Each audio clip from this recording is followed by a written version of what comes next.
અમુક અમુક રૂપના ખાલી ધ્યાન ધરાઈ જાય ને તો આપણું જીવન પવિત્ર થઈ જાય. રામચરિત માનસમાં રાવણ અને કુંભકર્ણનો સંવાદ છે. જ્યારે રાવણ અને કુંભકર્ણનો સંવાદ છે, જ્યારે રાવણ સીતાજીને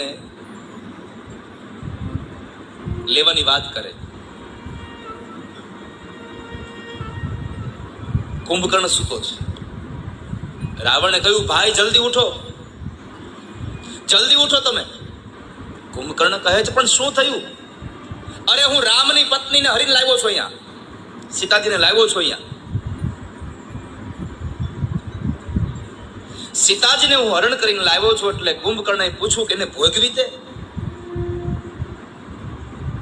તે ભોગ ભોગવો? એટલે રાવણે કહ્યું, ના, હજ નથી ભોગવો. એટલે કુંભકર્ણએ પ્રશ્ન કર્યો, કેમ ન ભોગવો? હરણ કરીને લઈ આવ્યો અને તે ભોગ ન ભોગવો હજી? ત્યારે રાવણ બોલે છે કે હું લઈ આવ્યો છું રામની પત્નીને, પણ સીતા રામ વગર બીજા કોઈનું સ્મરણ નથી કરતી. સીતા રામ વગર બીજા કોઈની સામે જોતી નથી ને બીજાને કોઈને સ્વીકારતી જ નથી. ત્યારે કુંભકર્ણએ કહ્યું કે રામ સિવાય કોઈને સ્વીકારતી નથી? ના, નથી સ્વીકારતી. તો એક કામ કર, તને તો બહુ બધા રૂપ લેતા આવડે છે, તું રામ બની જા, શ્યામ વર્ણનો, તમાલ વર્ણનો રામ બની જા. અને ત્યારે રાવણ બોલ્યો છે કે હું રામ બનું એનો મને વાંધો નથી, પણ રામનું રૂપ લઉં ત્યારે મારા મનમાંથી ખરાબ વિચારો વયા જાય છે. નહી જ્ઞાનેન સદૃશ્યમ પવિત્રમિહિ વિદ્યતે. આ સંસારમાં જ્ઞાન સમાન પવિત્ર બીજું કાંઈ જ નથી. વ્યાસપીઠનું એક ગરિમામય અને પવિત્ર સ્થાન એ ભારતમાં છે, જ્યાંથી પૂજ્ય કથાકારો અને સંતો પોતાના વર્ષોના તપ, સાધના અને ગુરુકૃપા દ્વારા સમાજને જ્ઞાનરૂપી અમૃત પીવડાવે છે. ભારતના એ મહાન સનાતન વારસા વેદ, ઉપનિષદ, રામાયણ, મહાભારત, ગીતાના અગાધ જ્ઞાન સાગરના અમૃત રત્નો, શ્લોક, મંત્રો અને તેના ગૂઢ અર્થો રજૂ કરવાનો આ નમ્ર પ્રયાસ છે. ભારતીય શાસ્ત્રો એ માત્ર પુસ્તકો નથી, પણ જીવન જીવવાની ઉત્કૃષ્ટ કળા છે. ગીતાનો કર્મયોગ હોય, ઉપનિષદનું આત્મજ્ઞાન હોય કે રામાયણના આદર્શો હોય, આ બધું જ માનવ કલ્યાણ માટે છે. જિજ્ઞેશ દાદાએ જે સંવાદ વ્યાસપીઠ ઉપરથી કહ્યો તે વાલ્મીકી રામાયણ કે તુલસીદાસજી રચિત રામચરિત માનસમાં રાવણ અને કુંભકર્ણ વચ્ચે થયો જ નથી. આ દ્રષ્ટિએ રાવણ અને કુંભકર્ણના નામે આ વાત કહેવી એ શાસ્ત્રોક્ત રીતે સચોટ નથી, પરંતુ આ વાત તદ્દન મનગણંત પણ નથી. આ મૂળ સંવાદ અન્ય એક પ્રતિષ્ઠિત ગ્રંથમાં છે, પણ તે પાત્રો અલગ અલગ છે. કથાકારો ઘણીવાર યાદશક્તિની ભૂલ અથવા તો રસપ્રદ રજૂઆત કરવા જતા પાત્રોને અદલા બદલી કરી બેસે છે, જે વિવાદનું કારણ બને છે. આ વિષયની સંપૂર્ણ શાસ્ત્રોક્ત સત્યતા જોઈએ તો આ મૂળ સંવાદ કયા શાસ્ત્રમાં છે? રામ વેશ ધારણ કરવા છતાં મન પવિત્ર થઈ જવાની આ કથા મહાકવિ કાલિદાસના સમકાલીન ગણાતા મહાકવિ પ્રવરસેન રચિત સેતુબંધ પ્રાકૃત કાવ્ય છે. અને આધ્યાત્મિક દ્રષ્ટિએ ખૂબ મહત્વના ગણાતા અધ્યાત્મ રામાયણમાં આ જોવા મળે છે, નહીં કે વાલ્મીકી કે તુલસી રચિત રામાયણમાં. એટલે જિજ્ઞેશ દાદાએ અહીંયા ભૂલ કરી છે, અને ભૂલ એ કરી છે કે પાત્રની અદલા બદલી કરી છે. પરંતુ વાત એ પણ છે કે ભોગ જેવા શબ્દ, તે સીતાને ભોગી, આવી જે વાત વ્યાસપીઠ ઉપરથી કરવી એ પણ લોકોને ખૂંચી છે. ધાર્મિકતાની લાગણીઓ દુભાઈ છે.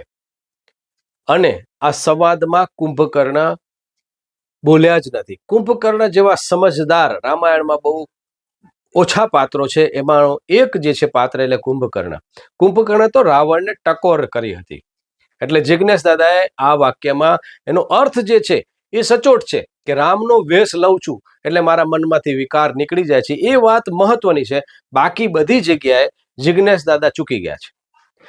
આ સંવાદ રાવણ અને કુંભકર્ણ વચ્ચે નથી, પણ રાવણ અને તેના પરમ જ્ઞાની મંત્રી જેનું નામ છે મહોદર. તો તમને પ્રશ્ન થશે કે મહોદર કોણ?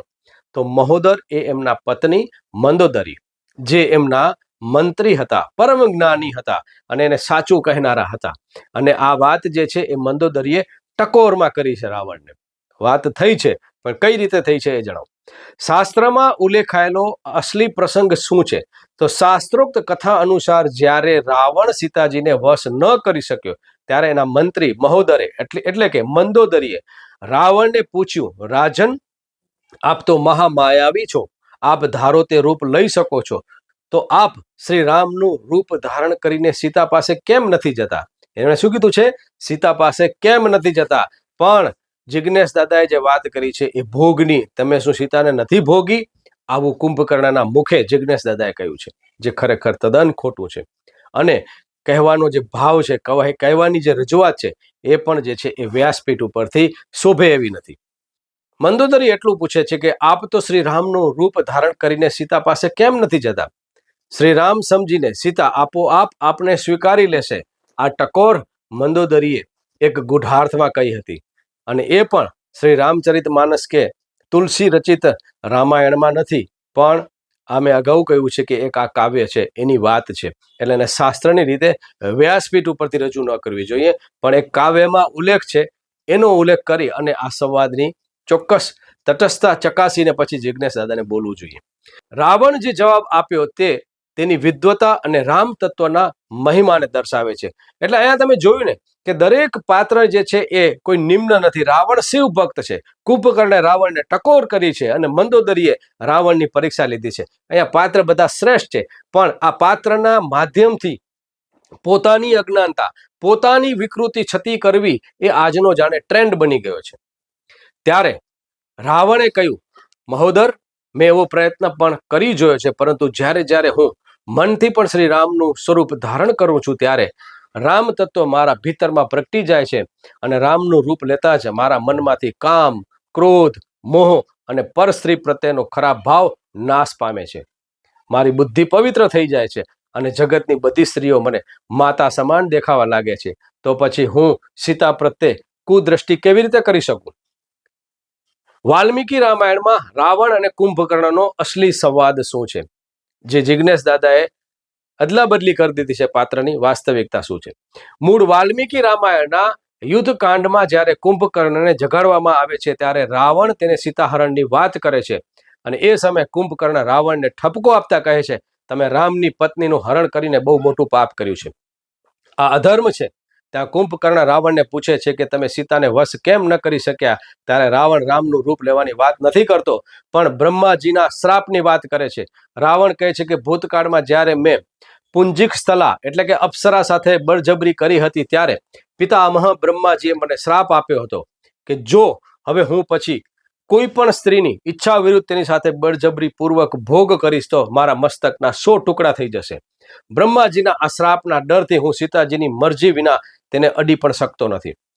એટલે આ નિષ્કર્ષ અને વિવાદનું કારણ ભાગવત આચાર્ય જિજ્ઞેશ દાદાએ જે કથા કહી તેનો આધ્યાત્મિક ભાવ સાચો છે કે રામનું નામ કે એનું સ્મરણ કરતા મન પવિત્ર થઈ જાય છે અને કામી પુરુષ પણ સુધરી જાય છે. પરંતુ તેમણે વ્યાસપીઠ ઉપરથી પાત્રોની ગોઠવણીમાં ભૂલ કરી છે અને આ સંવાદ કુંભકર્ણ આ રાવણનો નથી, પણ મહોદર એટલે કે મંદોદરી અને રાવણ અથવા તો રાવણના પત્ની અને રાવણ વચ્ચેનો છે. તો ભાષા શૈલીમાં જે ભોગ જેવા શબ્દનો પ્રયોગ કુંભકર્ણના મુખે કરવામાં આવ્યો છે, જિજ્ઞેશ દાદાએ જે કર્યો છે, એ વ્યાસપીઠની મર્યાદા અને શાસ્ત્રની ગરિમાને અનુકૂળ ન હોવાથી અન્ય કથાકારો અને શ્રોતાઓમાં નારાજગી વ્યાપી છે. તેથી કહી શકાય કે જિજ્ઞેશ દાદાએ આ વાત તદ્દન મનગણત રીતે નથી બનાવી, પણ શાસ્ત્રના એક સુંદર પ્રસંગને ખોટા પાત્રો અને અમર્યાદિત શબ્દો સાથે રજૂ કરી છે, જેના કારણે આ વિવાદ સર્જાયો છે. તો મિત્રો, આપ આ બાબતે શું જાણો છો? આપના મનની વાત શું છે? ચોક્કસ કમેન્ટ્સમાં જણાવજો. નમસ્કાર, હું જામ જયમલસિંહ જાડેજા, મા આશાપુરા ન્યૂઝ, મા ન્યૂઝ, કચ્છ, ગુજરાત.